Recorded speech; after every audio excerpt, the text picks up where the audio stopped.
Hello friend, hello, Radhe Radhe. कैसे हैं आप लोग? आई होप कि आप लोग ठीक होंगे, स्वस्थ होंगे, मस्त होंगे, अपने अपने कामों में व्यस्त होंगे।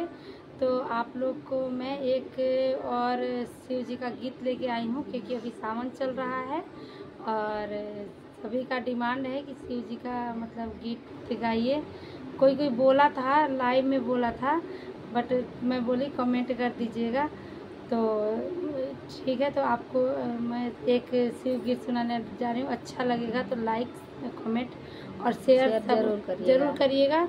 ठीक है, बेल आइकन के साथ अगर सब्सक्राइब नहीं किए होंगे हमारे चैनल को तो सब्सक्राइब भी कर लीजिएगा बेल आइकन के साथ, ताकि सारी नोटिफिकेशन पहुंचते रहें। और हम हर चीज़ का गीत गाते हैं, हर चीज़ का गीत आपको सुनाएंगे।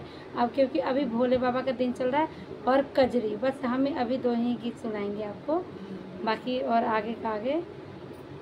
तो आइए चलिए गाते हैं, आप लोग सुनिएगा।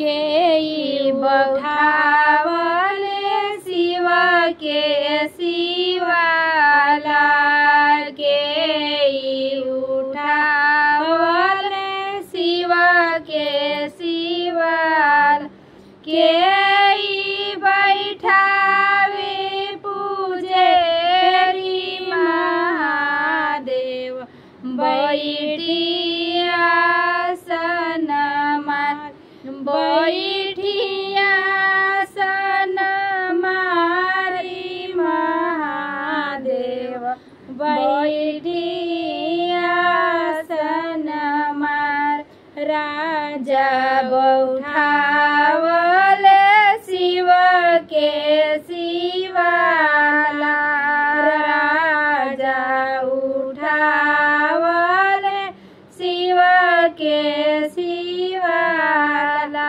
रानी बैठावे पूजेरी महादेव बैठिया सन मार बैठिया सन मारी महादेव बैठिया सन मार के चढ़ावले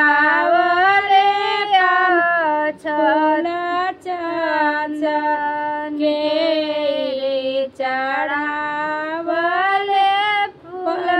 फूलया छत के चढ़ावे बेला पत्र महादेव बैठिया सन मार बैठिया सन मारी महादेव बैठिया